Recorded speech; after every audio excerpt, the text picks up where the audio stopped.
స్వర్గీయ ఎన్టీ రామారావు గారి జయంతి సందర్భంగా ఈ రోజు మైత్రివనంలో అద్భుతంగా విగ్రహ ప్రతిష్టాపన జరుగుతున్న సందర్భంగా ఎట్లా అనిపిస్తుందో వారి గురించి ఒక 4 చాలా సంతోషంగా ఉంది. ఎందుకంటే ఎన్టీ రామారావు అనే ఈ యొక్క పదం అతను ఒక వ్యక్తి కాదు, ఒక శక్తిగా ఎదిగినటువంటి వ్యక్తి. ఎందుకంటే ఈ తెలుగు రాష్ట్రంలోనే అంటే ఒక రాజకీయాల్లో కావచ్చు, అదేవిధంగా సినిమా రంగంలో కావచ్చు, అతనికి ఒక ప్రత్యేకత ఉంది. అలాంటి ఒక మహానుభావుని యొక్క విగ్రహాన్ని ఇక్కడ ఈ యొక్క మైత్రివనం చౌరస్తాలో ఏర్పాటు చేయడం అనేది గొప్ప విషయం. ఎందుకంటే గౌరవ ముఖ్యమంత్రి వర్యులు రేవంత్ రెడ్డి గారు ఎలక్షన్లలో ఏదైతే వాగ్దానం చేసిండో ఆ వాగ్దానానికి అనుగుణంగా అంటే 6 నెలలు కూడా గడవక ముందే ఆ వాగ్దానాన్ని నెరవేర్చుకోవడం అనేది గొప్ప విషయం. గౌరవ రేవంత్ రెడ్డి గారు ఈ యొక్క నియోజకవర్గం అంటే జూబ్లీ హిల్స్ నియోజకవర్గ అభివృద్ధి కావచ్చు, అదేవిధంగా సంక్షేమం కావచ్చు, ఇలా ఏదైతే హామీలు ఇచ్చాడో ఆ హామీలన్నీ కూడా నెరవేర్చుకునే విధంగా ముందుకెళ్లడం జరుగుతుంది. జూబ్లీ హిల్స్ నియోజకవర్గంలో ఇచ్చిన హామీలు అంటే రోడ్లకు సంబంధించి కావచ్చు, డ్రైనేజ్ సంబంధించి, పార్కులు, అదేవిధంగా వాటర్ సమస్యకు సంబంధించినటువంటి అనేక హామీలను కూడా నెరవేర్చడం జరిగింది. అదేవిధంగా ఈ యొక్క విగ్రహాన్ని నెలకొల్పుతాం, ఎలక్షన్లలో గెలిచిన తర్వాత నందమూరి తారక రామారావు గారి యొక్క విగ్రహాన్ని నెలకొల్పుతాం, ఇక్కడ పెడతామని చెప్పేసి ఏదైతే చెప్పడం జరిగిందో దానిలో భాగంగా ఈరోజు గౌరవ ముఖ్యమంత్రి వర్యులు రేవంత్ రెడ్డి గారి చేతుల మీద ఈ యొక్క విగ్రహావిష్కరణ కార్యక్రమం కూడా జరుగుతుంది.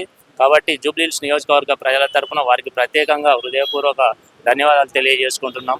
ఎందుకంటే రాజకీయాలలో కూడా ఎన్టీఆర్ అనే నాయకుడు ఒక స్ఫూర్తిదాయకమైనటువంటి వ్యక్తి. ఆ రోజు 2 రూపాయలకే కిలో బియ్యం కావచ్చు, మద్యపాన నిషేధం కావచ్చు, ఇలాంటి అనేకమైన కార్యక్రమాలు ఈ రోజు వరకు అంటే ఈ 2 రూపాయల కిలో బియ్యం ఈ రోజు వరకు కూడా అమలు చేయబడుతున్నది అంటే అది ఒక ఎన్టీఆర్ గారి యొక్క స్ఫూర్తి అని చెప్పవచ్చు.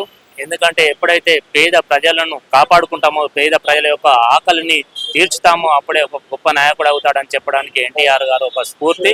అలాంటి స్ఫూర్తిని ఫ్యూచర్ నాయకులకి కావచ్చు, నవతరానికి కావచ్చు, యువతరానికి కావచ్చు, ఆ యొక్క వారి యొక్క ఆశయాలను, ఆంక్షలను ఫ్యూచర్ తరాలకు ఇచ్చే విధంగా ఈ యొక్క ముందుకు తీసుకెళ్తున్న సందర్భంలో వారి యొక్క విగ్రహాన్ని నెలకొల్పడం అనేది చాలా గొప్ప విషయం. విగ్రహాన్ని నెలకొల్పుతున్న సందర్భంగా తెలంగాణ వ్యాప్తంగా కూడా తెలంగాణ వాదుల నుంచి కొంత వ్యతిరేకత అనేది వస్తున్న పరిస్థితి కనిపిస్తా ఉంది. దాన్ని ఏ విధంగా చూస్తున్నాం? ఇప్పుడు ఎన్టీ రామారావు అనే వ్యక్తి అతను ఒక ప్రాంతానికో, ఒక మతానికో, ఒక కులానికో, ఒక పార్టీకో సంబంధించినటువంటి వ్యక్తి కాదు. ఈ తెలుగు ప్రజల యొక్క ఆత్మాభిమానం, తెలుగు ప్రజల యొక్క ఆకాంక్ష ఈ ప్రపంచ నలుమూలలకు వ్యాపించజేసినటువంటి వ్యక్తి నందమూరి తారక రామారావు గారు. కాబట్టి వారి యొక్క పుట్టినరోజు సందర్భంగా నెలకొల్పుతున్నటువంటి ఈ విగ్రహం ఇది. కాబట్టి దీన్ని రాజకీయ కోణంలో చూడడం ఆ యొక్క పార్టీల విజ్ఞతకు వదిలేస్తున్నాం తప్ప కాదు. ఎందుకంటే ఎన్టీ రామారావు గారు అనే వ్యక్తి ఈ యొక్క తెలుగు ప్రజల యొక్క స్ఫూర్తిని ప్రపంచ నలుమూలలకి వ్యాపించజేయగలిగినటువంటి వ్యక్తి. అలాంటి ఒక గొప్ప మహానుభావుని కూడా వాళ్ళు రాజకీయానికి వాడుకుంటామంటే వాళ్ళ విజ్ఞతకు వదిలేస్తాం. టీడీపీ నేతలు కూడా కొందరు తెలంగాణ అసలు డిక్షనరీలోనే తెలంగాణ పదం లేదని చెప్పేసి కూడా కొన్ని విమర్శిస్తూ మాట్లాడిన పదాలు కూడా మనం నిన్న చూసినాం. దాన్ని ఏ విధంగా చూస్తారు? నేను ఇప్పటిదాకా చెప్పినట్లుగా అదే బీఆర్ఎస్ కావచ్చు, ఇంకో పార్టీ కావచ్చు, ఎప్పుడైనా కూడా అది రాజకీయం ఏ విషయాన్నైనా దానిని కూడా రాజకీయంగా చేసే ప్రయత్నం చేస్తున్నారు. ఎందుకంటే సోషల్ మీడియాలో నేను కూడా చూశాను నిన్న ఈరోజు. అది గతంలో ఎప్పుడో జరిగిన సందర్భం, ఆ ఉద్యమ సమయంలో మాట్లాడిన మాటలు అలాంటిది ఇప్పుడు సోషల్ మీడియాలో వైరల్ చేయడం జరుగుతుంది. ఎందుకంటే సోషల్ మీడియాలో దుష్ప్రచారం చేయడంలో బీఆర్ఎస్ పార్టీని మించిన పార్టీ లేదు. కాబట్టి తప్పకుండా ఈ యొక్క నందమూరి తారక రామారావు గారి యొక్క విగ్రహావిష్కరణ ఈ తెలుగు ప్రజల యొక్క స్ఫూర్తి, వారి యొక్క ఆశయాలు కావచ్చు, వారు చేసినటువంటి కార్యక్రమాలు కావచ్చు, సంక్షేమం కావచ్చు, అది రానున్న తరాలకు తెలిసే విధంగా ఒక స్ఫూర్తిదాయకంగా మాత్రం మనం చేయడం జరుగుతుంది తప్ప దీన్ని రాజకీయ కోణంలో చూడకూడదు. చెప్పండి, ఎన్టీ రామారావు గారి జయంతి సందర్భంగా వారి గురించి ఒక 4 మాటలు.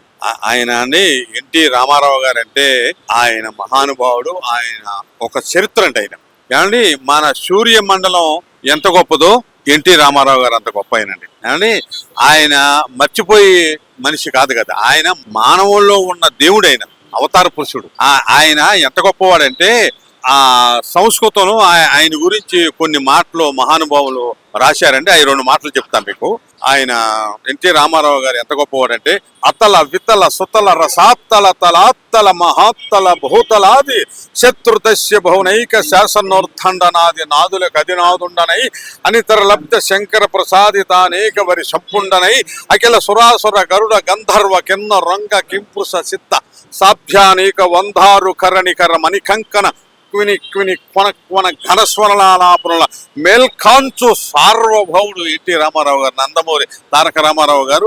అంటే ఎంత గొప్పవాడు అంటే అండి, అతల వితల సుతల అనేవి కింద 7 లోకాలు, పైన 7 లోకాలు, 14 లోకాల్లో అంత గొప్పవాడు ఉన్నాడండి. ఆయన్ని కొట్టివాడు ఇంకెవడో ఉన్నాడు అంతే. ఆయన ఒక చరిత్ర, ఒక సూర్యమండలం. రాజకీయంలో చంద్రబాబు నాయుడు గారు ఆయన ఒక చంద్రమండలం. ఏమండి రేవంత్ రెడ్డి గారు ఆయన ఒక ఫ్లైట్లో ఉంటాడు.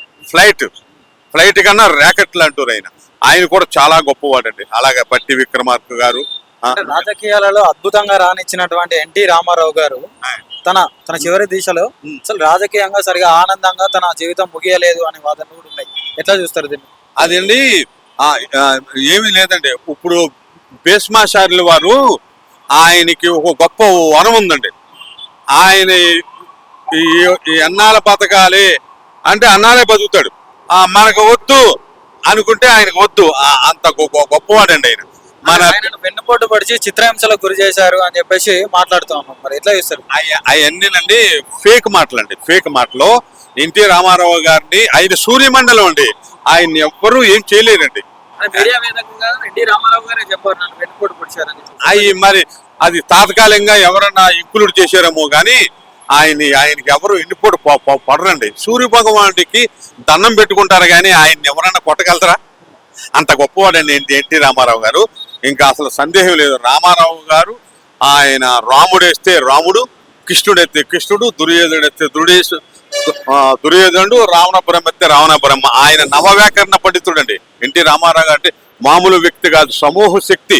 ఎన్టీ రామారావు గారు కడుపును పుట్టిన మన బాలయ్య బాబు గారు కానివ్వండి, హరికృష్ణ గారు కానివ్వండి, పురంధేశ్వర్ గారు కానివ్వండి, భువనేశ్వర్ గారు కానివ్వండి, ఎవరైనా సరే వాళ్ళు ఎంతో అదృష్టవంతులండి.